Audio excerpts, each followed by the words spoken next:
प्रचुर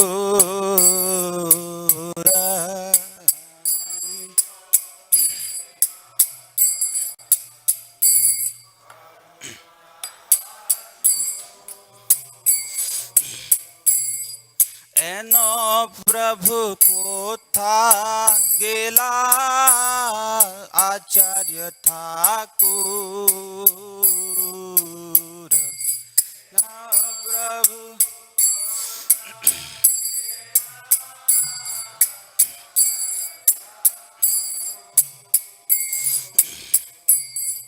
कहाँ मोरा स्वरूप रूप कहाँ सनातन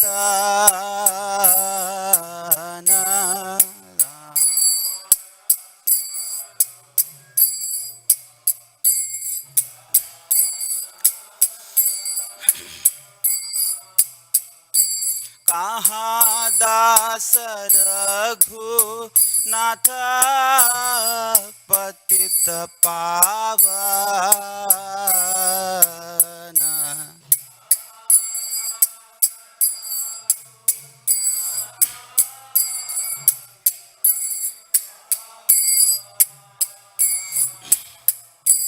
कहाँ मोरा भट्ट जुग कहाँ कविराज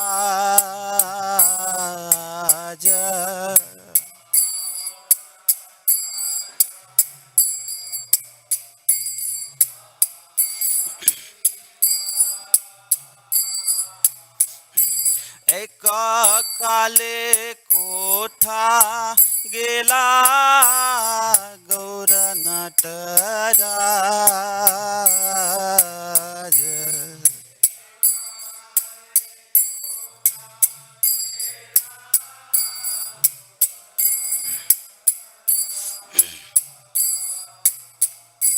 पाषाण कुटीबो माथा के नले पशिबो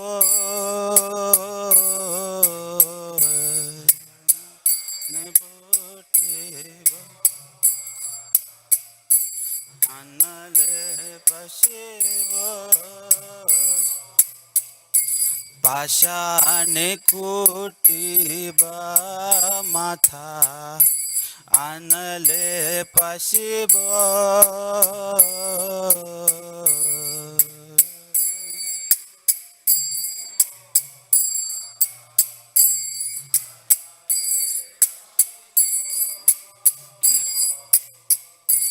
गौरांगे गुणेरा निधि कोथा गेले पाब गुणेरा निधि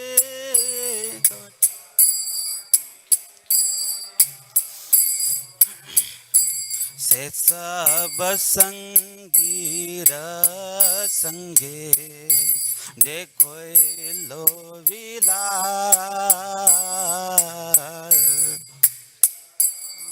संगीर संगे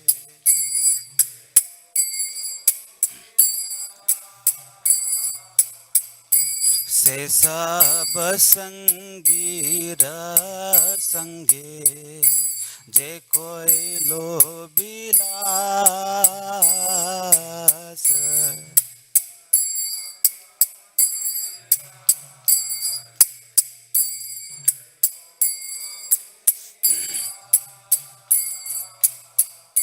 से संग न पाइया कांदे नरोत्तम दास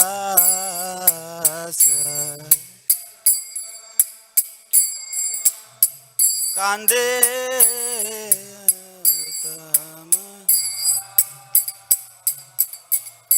हरे Krishna Krishna Krishna Hare Hare Hare Krishna Krishna Krishna Hare Rama, Hare Rama, Rama Rama, Hare Hare.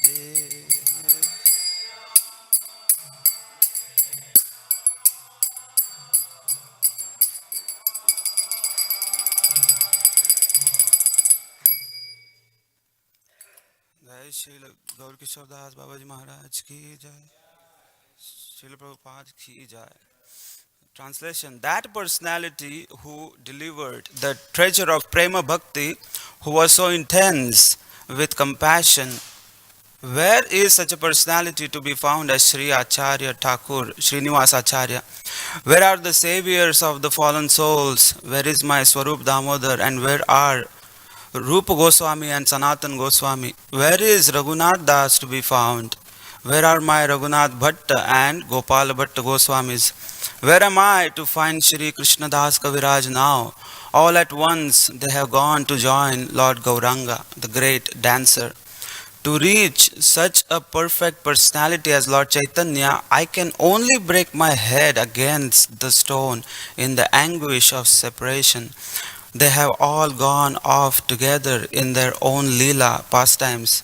Narottam Das Thakur says, unable to obtain their association, I must simply weep.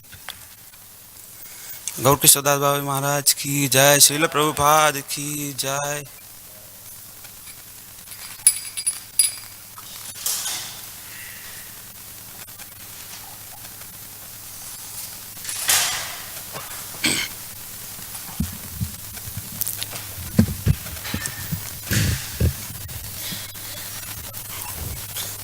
Please repeat after me. Om Namo Bhagavate Vasudevaya.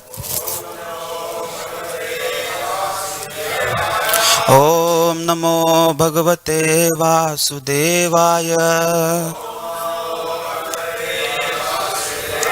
Om Namo Bhagavate Vasudevaya. So we are reading from Srimad Bhagavatam Canto 1st, Creation, Chapter 3rd. Krishna is the source of all incarnations. Text 28. Please repeat after me. Ete cham shakalah pumsaha Krishnastu Bhagavan Swayam Indrari Vyakulam Lokam Mrudayananti Yuge Yuge Ete cham shakalah pumsaha Krishnastu Bhagavan Swayam Indrari Vyakulam Lokam Mrudayanti Yuge Yuge Ete cham shakalah pumsaha Krishnastu Bhagavan Swayam Indrari Vyakulam Lokam Mrudayanti Yuge Yuge.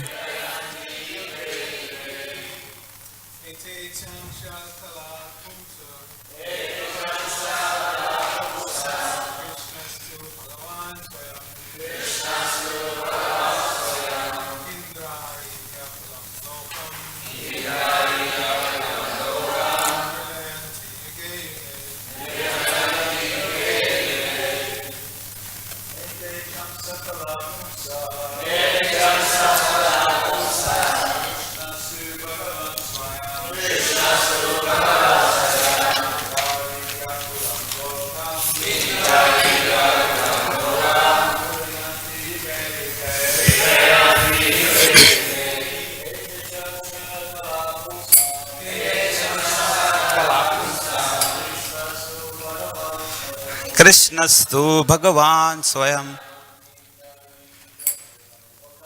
Indrari Vyakulam Lokam Mridayanti Yuge Yuge.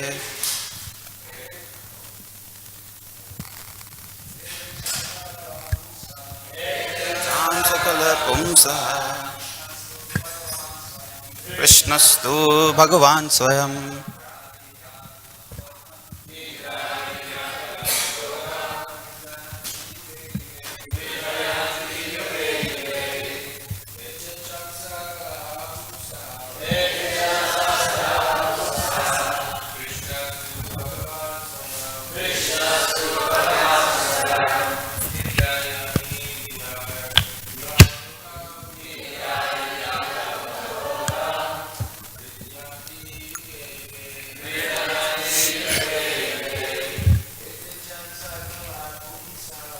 एते चाम सकलः पुंसा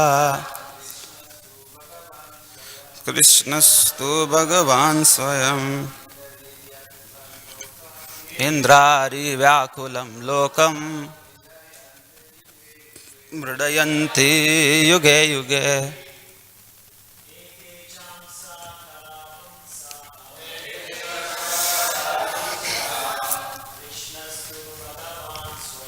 कृष्णस्तु भगवान् स्वयं इन्द्रारिव्याकुलं लोकं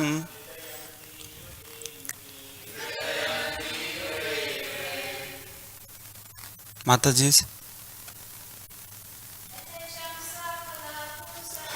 एते चांशकलः पुंसा कृष्णस्तु भगवान् स्वयं इन्द्रारिव्याकुलं लोकं मृडयन्ति युगे युगे. Word to word. Ete, all these, cha and amsha, plenary portions, kalaha, portions of the plenary portions, pumsaha, of the Supreme, Krishnaha, Lord Krishna, tu, but, Bhagavan, the personality of Godhead, Swayam, in person, Indradi, the enemies of Indra, Vyakulam, disturbed, Lokam, all the planets, Mradayanti, gives protection, Yuge Yuge,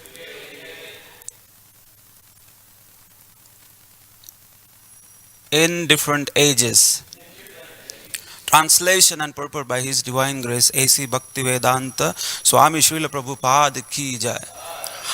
All of the above mentioned incarnations are either plenary portions or portions of the plenary portions of the Lord.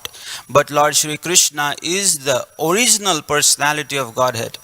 All of them appear on planets whenever there is a disturbance created by the atheists.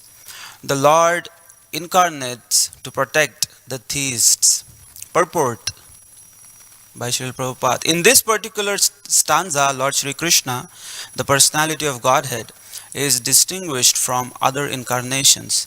He is counted amongst the avatars, incarnations, because out of His causeless mercy, the Lord descends from His transcendental abode. Avatar means one who descends.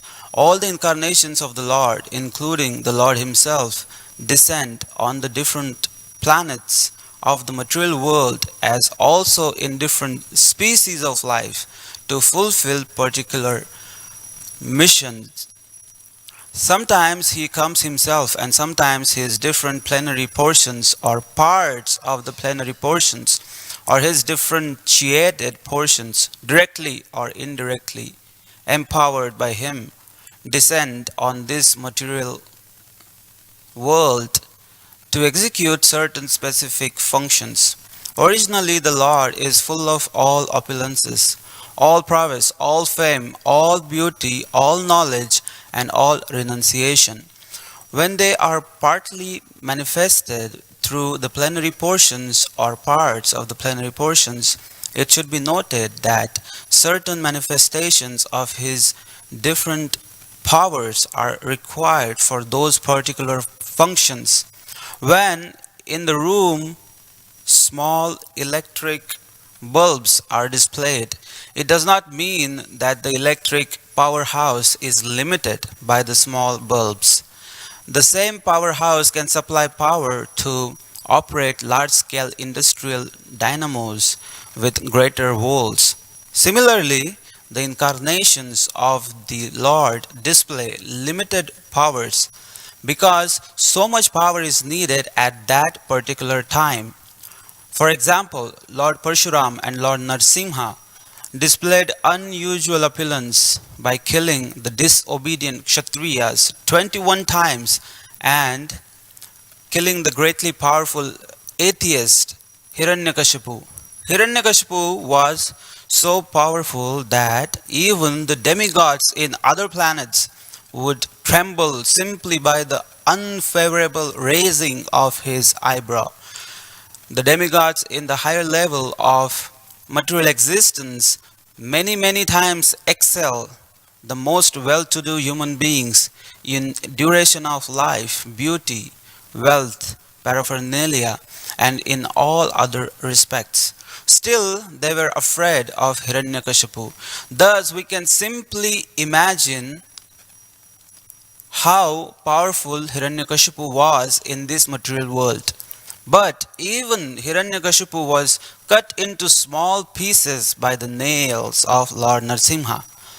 This means that anyone materially powerful cannot stand the strength of the Lord's nails. Similarly, Jamadagnya displayed the Lord's power to kill all the disobedient kings powerfully situated in their respective states. The Lord's empowered incarnation Narada and plenary incarnation Varaha as well as indirectly empowered Lord Buddha created faith in the mass of people. The incarnations of Ram and Dhanvantari displayed his fame and Balram, Mohini, Vamana exhibited his beauty. Dattatreya, Matsya, Kumar and Kapila exhibited his transcendental knowledge. Nara and Narayan rishis exhibited his renunciation. So, all the different incarnations of the Lord indirectly or directly manifested different features. But Lord Krishna, the primal Lord, exhibited the complete features of Godhead. And thus, it is confirmed that he is the source of all other incarnations. And the most extraordinary feature exhibited by Lord Shri Krishna was his internal energetic manifestation of his pastimes with the cowherd girls. His pastimes with the gopis are all displays of transcendental existence, bliss, and knowledge. Although these are manifested apparently as sex love, the specific attraction of his pastimes with the gopis should never be misunderstood. The Bhagavatam relates these transcendental pastimes in the 10th canto. And in order to reach the position to understand the transcendental nature of Lord Krishna's pastimes with the gopis, the Bhagavatam promotes the student gradually in 9 other cantos. According to Srila Jiva Goswami's statement, in accordance with authoritative sources, Lord Krishna is the source of all other incarnations. It is not that Lord Krishna has any source of incarnation. All the symptoms of the Supreme Truth in full are present in the person of Lord Shri Krishna. And in the Bhagavad Gita, the Lord emphatically declares that there is no truth greater than or equal to himself. In this stanza, the word Swayam is particularly mentioned to confirm that Lord Krishna has no other source than himself. Although in other places the incarnations are described as Bhagavan because of their specific functions, nowhere are they declared to be the Supreme Personality. In this stanza, the word Swayam signifies the supremacy as the Samam Bonam. The Samam Bonam, Krishna, is one without a second. He himself has expanded himself in various parts, portions, and particles as Swayam Rupa, Swayam Prakasha, Tadekatma, Prabhava, Vaibhava, Vilasa, Avatar, Avesh, and Jivas, all provided with innumerable energies just suitable to the respective persons and personalities.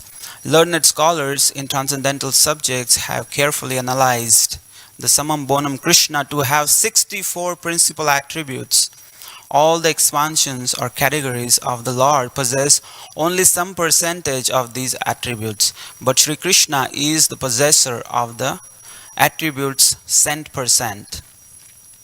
And his personal expansions, such as Swayam Prakash, Tadekatma, up to the categories of the avatars, who are all Vishnu Tattva, possess up to 93% of these transcendental attributes. Lord Shiva, who is neither avatar nor avesh nor in between them, possesses almost 84% of the attributes. But the jivas, or the individual living beings in different statuses of life, possess up to the limit of 78% of the attributes. In the conditioned state of material existence, the living being possesses these attributes in very minute quantity, varying in terms of the pious life of the living being. The most perfect of living beings is Brahma, the supreme administrator of one universe. He possesses 78% of the attributes in full. All other demigods have the same attributes in less quantity, whereas human beings possess the attributes in very minute quantity. The standard of perfection for a human being is to develop the attributes up to 78% in full. The living being can never possess attributes like Shiva, Vishnu, or Lord Krishna. A living being can become godly by developing the 78% transcendental attributes in fullness, but he can never become a god like Shiva, Vishnu, or Krishna. He can become a Brahma in due course.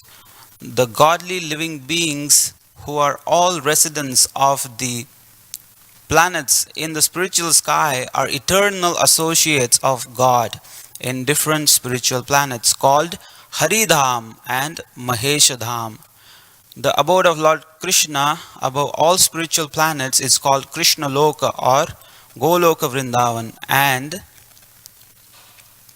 the perfected living being, by developing 78% of the above attributes in fullness, can enter the planet of Krishna Loka after leaving the present material body. ओम अज्ञानतिमिरान्धस्य दानाञ्जनशलाकया चक्षुरुन्मिलितं येन तस्मै श्रीगुरवे नमः। श्रीचैतन्यमनोभीष्टं स्थापितं येन भूतले स्वयं रूपकदा मह्यं ददान्ति स्वपदान्तिकं। वन्दे अहं श्रीगुरो श्रीयुतपदकमलं श्रीगुरून् वैष्णवांश्च श्रीरूपं साग्रजातं सहगणरघुनाथान्वितं तं सजीवं साद्वैतं सावधूतं परिजनसहितं कृष्णचैतन्यदेवं श्रीराधाकृष्णपादान् सहगण ललिता श्री विशाखान्वितांश्च। नमां विष्णुपादाय कृष्णपृष्ठाय भूतले श्रीमते भक्ति वेदांत स्वामिन् इति नामिने। नमस्ते सरस्वती देवे गौरवाणी प्रचारिणे निर्विशेष शून्यवादी पाश्चात्य देशतारिणे। वाञ्छाकल्पतरुभ्यश्च कृपा सिन्धुभ्य एव च पतितानां पावनेभ्यो वैष्णवेभ्यो नमो नमः।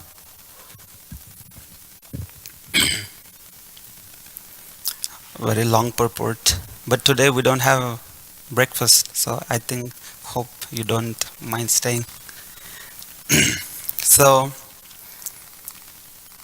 I think this verse is in Padma Puran. Parashar Muni is giving the actual definition of who is Bhagavan, who is Purna Purushottam Bhagavan. Like there are different great personalities, like Lord Shiva. There is also Indra. Lord Brahma, and there are so many other great personalities. But who is Bhagavan? Like Purna Purushottam Bhagavan. Bhaga means opulence, and the possessor is one. So Bhagavan, the possessor of opulence. So there are 6 types of opulences. Parashar Muni gives the definition of God as Aishwaryasya Samagrasya Viryasya Yashasa Shriyaha Jnana Vairagya Yoshchaiva Sannam Bhaga Itingana. Bhagavan, the Supreme Personality of Godhead, is the one who is full in 6 opulences: full strength, fame, wealth, knowledge, beauty, renunciation. Now, when these 6 opulences, they vary from person to person in their extents, and based on that, they are called, they can be called Bhagavan.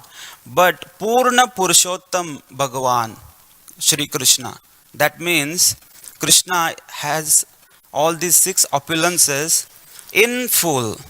That means he has all of them in full itself, means that he is the source of everything.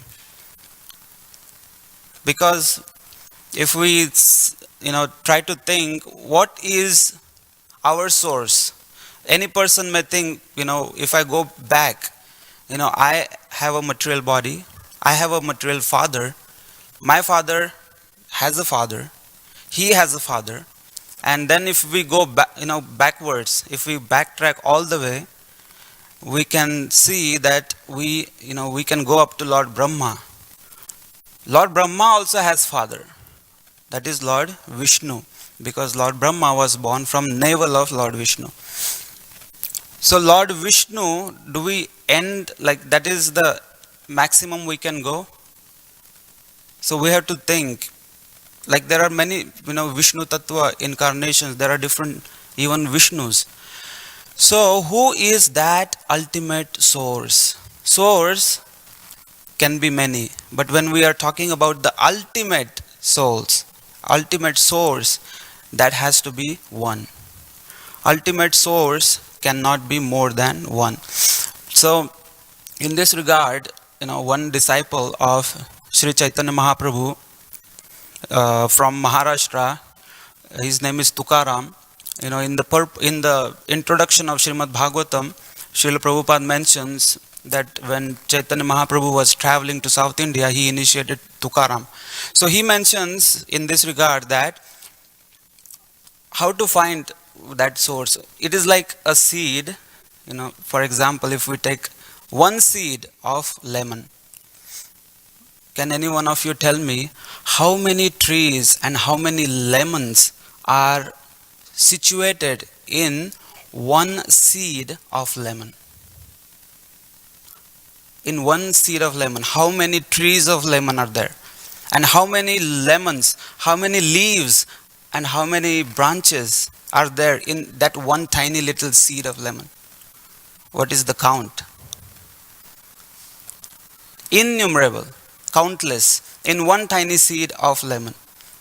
We cannot understand how many lemons are there, how many trees of lemon, innumerable, infinite number. So he says, Tukaram Maharaj says that Adi bija ekale, bija ankurale, ropa vadale, eka bija poti, taru koti koti, janma gheti, sumane phale. Vyapoory जगता तू ही अनंता बहुविध रूपे घेसी परि अंति ब्रह्म एकले. That means the same analogy is given that one seed has innumerable, uncountable, limitless number of trees and limitless number of fruits and flowers and leaves and branches and everything in just one tiny seed. The same way, that one source is like that one source, and everything, innumerable personalities have come from that original personality of Godhead, that is Shri Hari, Shri Krishna. So that is the analogy.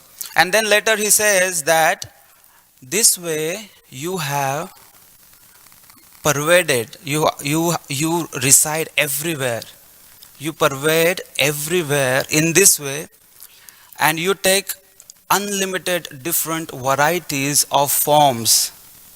He's talking to Krishna this way. You spread yourself and you pervade everything and everyone, and you take uncountable, innumerable forms, but still you are one, person.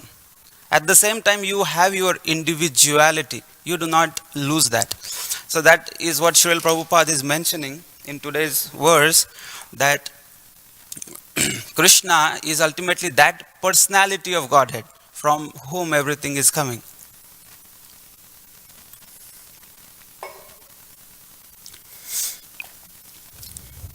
So we know there are many stories.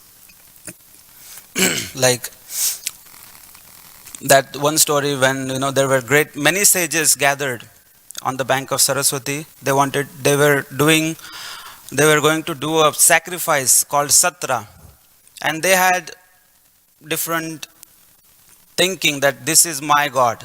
They were coming from different spiritual paths. So somebody said, Ganesha is supreme and we should offer this sacrifice to Ganesha. Somebody said Lord Shiva is supreme. Somebody said Brahma. So Bhrigu Muni, they appointed Bhrigu Muni, and Bhrigu Muni went and he found out that Vishnu is the supreme. He went to Brahma and he did not pay obeisances, but Lord Brahma got offended. So he went to Kailas, to Lord Shiva, and he offended Lord Shiva with his words, don't come close to me, because you have been cursed by Daksha that you will act crazy, and have become the master of ghosts and hobgoblins. So don't come close to me. So Lord Shiva got offended and he got angry. So Bhrigu Muni thought, how can the supreme absolute person get affected by the modes of material nature? So finally he went to Shvetadvip, Vaikuntha, and he kicked Lord Vishnu. He kicked Lord Vishnu when he was sleeping on the lap of Mother Lakshmi. That time he kicked. But Lord Vishnu rather, he asked for forgiveness for neglecting you. I was sleeping, so I could not understand your arrival. So please forgive me. And Lord Vishnu started to massage Bhrigu Muni's lotus feet. And he said, my chest is so hard and your lotus feet are so soft. They must have been hurt. Please let me massage. And that time Bhrigu Muni started to cry. He had tears of love. And that's the time he found out that Lord Vishnu is the supreme. So this small story, was told by Shukadeva Goswami in the 10th canto to Parikshit. But that time, in the beginning, Shukadeva Goswami, he tells this story. But he wants to go further. He doesn't want to stop at the supremacy of Lord Vishnu. He wants to go still farther. So he goes beyond that and he tells the story that of a past time when one time in Dwarka, one Brahmana lost his son. That the son was born and he died immediately. So naturally in those days it was impossible for son to die before the father. When the father sees the death of the son, that means the king is impious. So because those days the kings used to be pious and they used to be responsible for all the karma and all the ruling, and so that Brahman started to accuse the king of Dwarka, Ugrasen. So he brought the dead body of the son and he put it on the door of Ugrasen and he started to accuse him. The same happened second time, the same happened the third time. The child used to get the birth and the child used to cry for some time and used to die. It happened 9 times. On the 9th time, this Brahman was crying and lamenting, very loudly, and Arjuna happened to be there in Dwarka. Arjuna heard this cry and he said, what kind of cries, what kind of kingdom is this where Brahmana is crying and he is not being, no one is there to take care. But that Brahmana says that everyone has already tried, but somehow I have lost 9 sons. Balram has tried, Krishna has tried, Pradyumna, Aniruddha, these great personalities, they have tried to save my children, but somehow no one is able to do it. No one has been able to do it. But then Arjuna says that I will do it. I have the Gandiva bow, the bow. I can protect you. But this time I, vow that this time your son will be saved and I will find your sons. So this time, again, when the wife of that Brahmana was about to give birth to the 10th son, that time, Arjuna was protecting the house. He created a cage of arrows and surrounded the house, from all sides, top, bottom, and all the sides. He created, protection. And that time, the baby was born. The baby cried for some time, and the baby disappeared in the sky, and in front of everyone, this happened. And then it is said that Arjuna tried his best to find out, to follow, but he could not. He went to the abode of Yamraj. He tried to search the baby was not there. Then he went to different demigods' cities, Varuna, Agni, Chandra, Vayu. He tried his best to find that son everywhere. He could not. And finally, he felt so frustrated and he felt so hopeless. And then that Brahmana started to, lament more, and he started to chastise Arjuna, saying that how fool I am that I, took your words seriously. When Krishna, Balram, and these great Yadus, they could not help, how will you help me? How come I heard and believed this bragging of such a eunuch? So he said such, harsh words to Arjuna. So Krishna also felt very bad hearing the words for Arjuna. But Arjuna was so, completely in despair. He decided to enter the fire. So he created that fire and he was about to enter that sacred fire. That time Krishna said, wait, I will find the sons. Now I will take you. I know where are the sons. And then Krishna, with his divine chariot, he took Arjuna and he started to travel towards western side. And a very nice description is given how they, surpassed all the heavenly planets. Then they surpassed Brahmaloka, and then, they even pierced the outer covering of Brahmanda. And then there was darkness. Nothing was visible. Then Krishna invoked Sudarshan Chakra. And with the light of Sudarshan Chakra, the horses could find the way ahead. And then they entered the waters, causal waters. And then later on they saw a beautiful place. And then they saw the serpent, Ananta Shesha. And Arjuna and Krishna, they paid obeisances. And then they saw that beautiful personality, Mahavishnu, from whose pores, from each pore of his body, one Brahmanda comes when he exhales. And when he inhales, all the Brahmandas go back in his body. That personality was so beautiful and very nicely described. And then Krishna and Arjuna are standing with folded palms in front of Lord Vishnu. And Vishnu ultimately says that I brought the sons of Brahmana here because I wanted to see you, Krishna. So, Krishna and Mahavishnu, they had a talk. But Arjuna, in his mind, he is thinking. And Srila Prabhupada quotes Vishwanath Chakravarti Thakur, who is specifying what was going on in the mind of Arjuna. So Arjuna is thinking, why Lord Mahavishnu has to take away the sons of a Brahmana just to see Krishna? Why does he have to do all this, so much of drama and so much of trouble to wait for the Brahmana's wife to give a birth, and then for he stole like 10 children. And that time Arjuna inquires while they were coming back that what was the reason that he wanted to, just for seeing you, just to take your darshan, just to have audience with you, Krishna, why does he have to take so much trouble? Why did he do all this?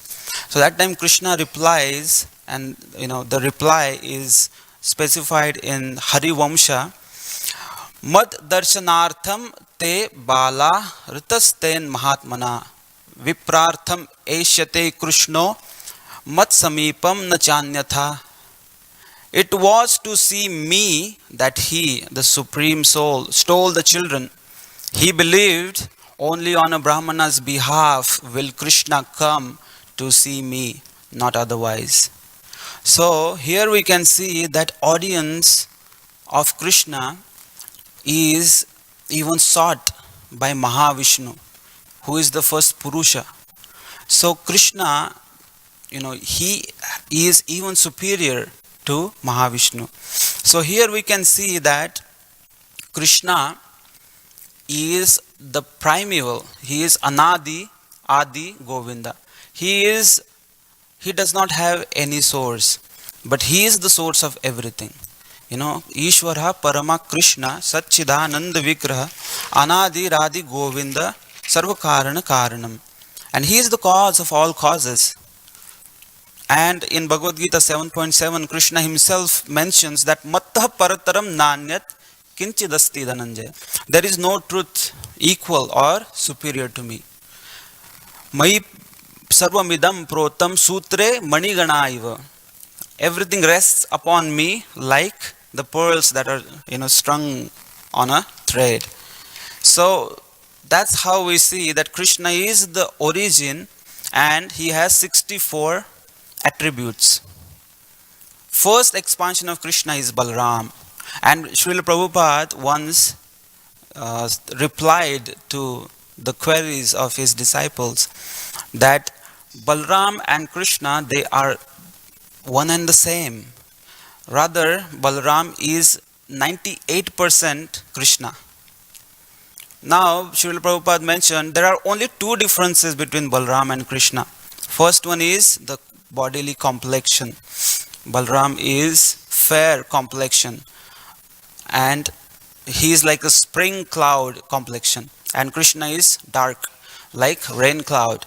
And the second difference between Krishna and Balram is one is in the mood of Bhagavan, Purna Purushottam Bhagavan, and the other one is in the mood of servant. So the master and servant, that's the only two differences. And then we see from Balram comes the first quadruple expansion. Sankarshan, Vasudeva, Pradyumna and Aniruddha. From Sankarshan comes Narayan. From Narayan comes the second quadruple, that is Mahasankarshan. Maha, Vasudeva and Pradyumna, Aniruddha, the second quadruple. And from that second quadruple's Mahasankarshan comes Mahavishnu. That is the first Purusha. So, even Mahavishnu and Krishna, there are so many personalities in between. So, this way we can understand that Krishna is the Supreme Personality of Godhead. And then also Srila Prabhupada is mentioning that out of 64 attributes, Vishnu can only have or manifest 60 attributes, which is like 93%. Lord Shiva can possess up to 55 of these attributes, which is around 84%. And all the jivas, including Lord Brahma, can possess up to 50 out of 64 of these attributes. That comes up to 78%. So we see that Krishna is, he is all powerful. He has all the fame, He is full of wealth, knowledge, beauty, and renunciation. Now, someone may ask the question, yeah, that's fine. Krishna has all the strength. He is full of strength, full of fame, full of wealth, and knowledge, beauty, renunciation. Then, how does that matter to me? Like Krishna may be the supreme personality of Godhead. He is all powerful, he has all the opulences. Then why should I care? So the point is, the most important aspect is that the reason we should care about Krishna being the supreme personality of Godhead is Krishna's qualities. And Krishna himself describes in Srimad Bhagavad Gita that I am your best friend. So that's why, because Krishna has all these attributes, all the opulences in full, that's not the reason we love Krishna. The reason we all love Krishna is because we come from Krishna and we are eternally related to Krishna. Krishna is our best friend. Krishna is the Father from whom we have originated. Lord Chaitanya Mahaprabhu in Chaitanya Charitamrita, he is instructing Nityananda and Haridas Thakur. He says, go to all these people, all these materialistic people, go to their door, go door to door and preach them. Jagat Tera Pita Krishna Jena Bhaje Bapa Pitrudrohi Patakir Janma Janma Tapa. So he says, these people have forgotten their eternal Father who is waiting for them in the eternal kingdom, and he is simply awaiting the return of his children. And because you have forgotten your eternal Father, that is the reason Janma Janma Tapa, you are suffering birth after birth, because you are being rebellious to your own father. So Krishna is completely merciful to his fallen conditioned soul. And we see that in Prahlad Maharaj, when he was praying to Narsimha Dev, he says, Trastosme ham kripana vatsala dussahogra sansara chakra kadanat grasatam pranita baddhasva karma bhir ushattamate angri moolam pritopavarga sharanam havayase kadanu. So he says that you are most powerful and you have all the opulences, that is fine. But the most important quality that attracts me towards you is that you are Kripana Vatsala. You are unlimitedly merciful to Kripanas, even the fallen conditioned souls who have turned their back to you, but still you are unlimitedly merciful towards them. And we see the same quality in the pure devotees of Krishna. We see the same quality, Kripana Vatsala. They are unlimitedly merciful to fallen conditioned souls. We see the same quality in the life of Srila Prabhupada, in the life of Bhakti Siddhanta Saraswati Thakur, and in the life of Jagannath, Gaur Kishore Das Babaji Maharaj, Bhakti Vinod Thakur, Jagannath Das Babaji Maharaj. So one time when Srila Prabhupada, later on the hippies, they said, we are really sorry, Srila Prabhupada. Now we realize what we have made you to do. We made you to come to this abominable place in New York. You were staying in, Boveri. And we are really sorry to make you come here. But Srila Prabhupada said, no, this is Vaikuntha. That's Srila Prabhupada's mood. That's the mood of the pure devotee, that they are Kripana Vatsala, because they are unlimitedly merciful to the fallen souls. That's the reason they come to this world. So today is the disappearance day of Gaur Kishore Das Babaji Maharaj. So I will read for very less amount of time, because I think you are. So in 1849, Srila Gaur Kishore Das Babaji left Grihastha life after the death of his wife. He came to Vrindavan and he stayed in Vrindavan for 30 years. And he was Babaji. Babaji means someone who is very renounced. He was so renounced that he used to only do madhukari. He used to beg door to door, and whatever people would give, only that he would eat. And he used to do madhukari only for 1 to 7 houses. If someone gives, then he would eat, otherwise he would not. He used to, wear the used and thrown clothes, and he used to sometimes eat only the mud from Radha Kunda or Yamuna. He stayed in Vrindavan performing bhajan under the trees at Giri Govardhan, Nandagram, Varsana, Radha Kunda, Surya Kunda, etc. And he was always singing and chanting the names of Krishna. He used to chant 200,000 names of Krishna every day. That is like 128 rounds of japa. He felt painful separation from Radha Govinda and cried profusely. He wandered through the 12 forests of Vrindavan. He used to always, mostly he used to chant this bhajan. कोथाय गो प्रेममयी राधे राधे राधे राधे गो जय राधे राधे देखा दिया प्राण रखो राधे राधे तोमार कंगाल तोमाय डाके राधे राधे राधे वृंदावन विलासिनी राधे राधे राधे कनु मनोमोहिनी राधे राधे राधे अष्ट सखीर शिरोमणि Radhe Radhe Radhe Vrishabhanu Nandini Radhe Radhe. So he used to always chant and glorify Radha and Krishna.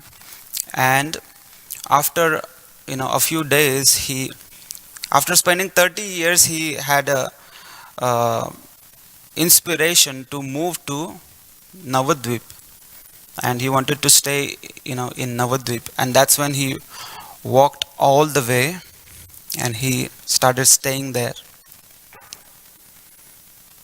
While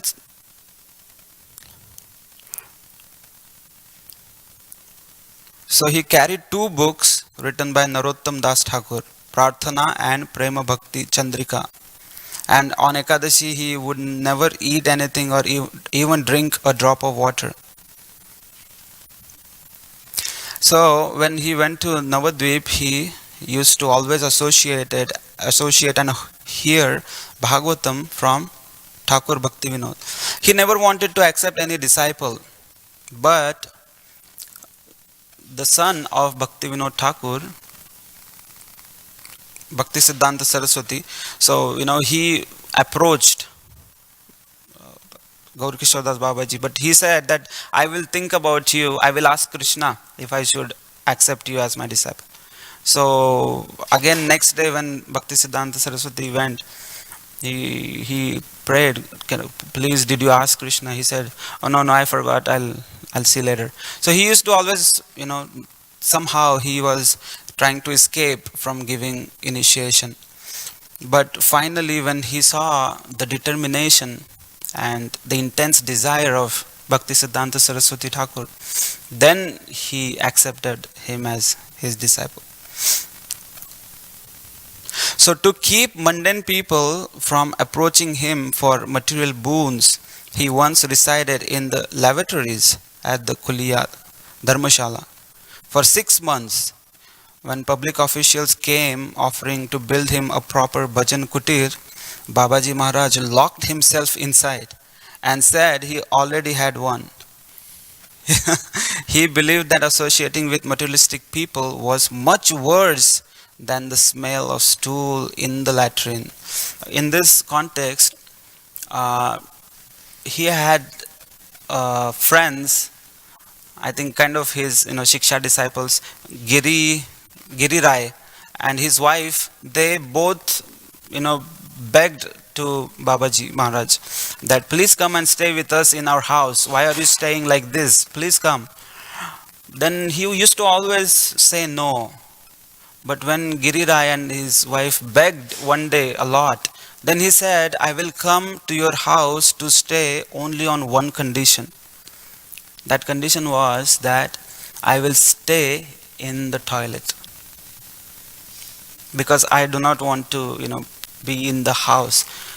I just want to be alone and I want to chant. And he used to chant all the time in that, toilet. And for him, they cleaned and made the toilet look like very very good. Babaji Maharaj spoke gravely to newly married man. So let us see what was his instructions to various type of persons who came to him to seek guidance. For married men, he used to say, a Vaishnava wife is extremely rare and difficult to find in this world. If one has the good fortune of having one, he should see it as a benediction from Krishna. The wife worships the husband as her lord and master. Similarly, the husband should worship the wife because she is Krishna Dasi, a servant of Krishna. In this way, the husband can protect his devotional enthusiasm by not considering his wife to be his maidservant, but she is always the maidservant of Krishna. He used to, whoever comes to him, most of the times he used to fondly say that if you run after bhojan, that means palatable foodstuff, then you will miss bhajan. So he used to always quote that. One who wants bhojana, eating palatably, will spoil his bhajana, was a favorite quote of Babaji Maharaj. In other words, eating here and there simply to gratify the tongue, bhojan, destroys any attempts to worship Krishna and his bhajan. Once a devotee ate some festival prasadam in his bhajan kutir. Babaji Maharaj would not speak to him for 3 days. On the 4th day he said, you accepted festival prasadam given by low class harlots and beautiful women because you took food without considering its origin, your bhajan is useless. The essence of Srila Gaura Kishore Das Babaji's instructions was, the divine name of Krishna offers the one and only shelter. One should never try to remember Radha Damodara's transcendental pastimes by artificial methods. Constant chanting of the divine names will purify the heart. By chanting Harinam, the syllables of the Maha Mantra, Hare Krishna, Krishna Krishna, Hare Hare, Hare Ram, Ram Ram, Hare Hare, will gradually reveal the spiritual form, qualities, pastimes of Sri Krishna. Then you will realize your own eternal spiritual form, service, and the 11 particulars of your spiritual identity. Now this is the last part, that he was so humble that to all the devotees he used to say that when I leave my body, I am so low class, I am such an offender. When I leave my body, you should drag my dead body in all of this place. He gave this instruction, drag my body through the streets of Navadvip. That was his instruction. So when he actually left his body and went to join the eternal pastimes of Krishna on 19th November 1915, that time a group of so-called advanced devotees proposed to commit the said sacrilege. They wanted to fulfill that desire. They said, that was the desire of such a great Paramhamsa, such a great devotee, and how can we not fulfill his desire? So his body should actually be, dragged all over Navadvip, his dead body. That was their, idea. They were about to do that. But that time, Bhakti Siddhanta Saraswati Thakur arrived there. And he was like a lion. He was, lion guru. So he said, when they were about to, touch his body and there were, altercations, arguments happening. So he said that according to Shastra, one who has had carnal association with a loose woman within the last 24 hours is contaminated, and therefore not qualified to touch my Guru Maharaj. So he said, is there anyone here who is so pure, who has not, had association with a loose woman for last 24 hours? Then only touch the body of my Guru Maharaj. He, shouted, he roared. And just hearing his roaring like lion, those so-called karmakandi, these brahmanas, so-called jati brahmanas, they got so fearful, and then they gave up the idea and they left the scene. So that is how, Bhakti Siddhanta Saraswati Thakur's mood was. He was like a lion. He was completely fearless. When he used to preach Krishna consciousness, he used to preach like a lion. That's why he was called Lion Guru, Sinha Guru. And the same mood we see in his disciple, A.C. Bhaktivedanta Swami Srila Prabhupada, whose disciples and grand disciples and followers we are all trying to and aspiring to become. Jagat Guru Srila Prabhupada ki jai.